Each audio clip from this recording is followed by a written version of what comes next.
Bienvenue dans Légende d'Afrique.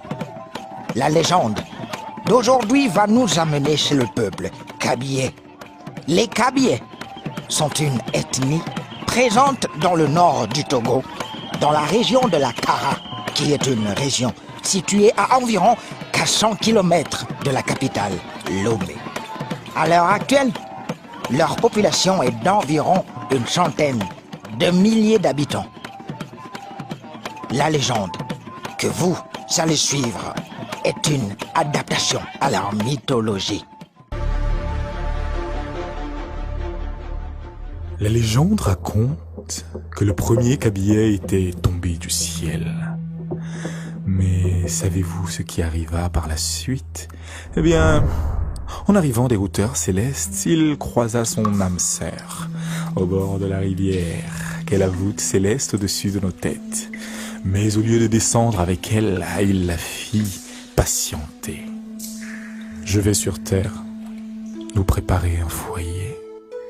Mais je dois d'abord y aller seul, afin de m'assurer que c'est sans danger.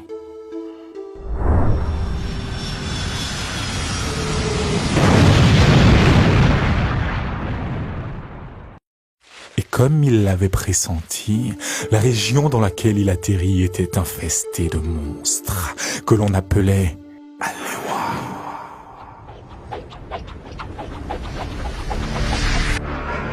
Mais déterminé à établir un foyer pour lui-même et pour sa bien-aimée, il combattit les Alewa.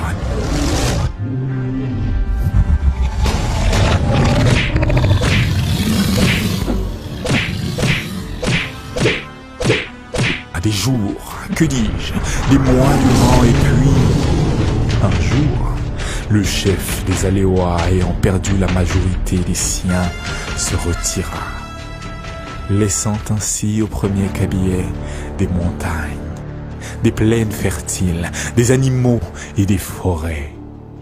Après cette bataille, il fit venir son âme sœur, et ils fondèrent une famille.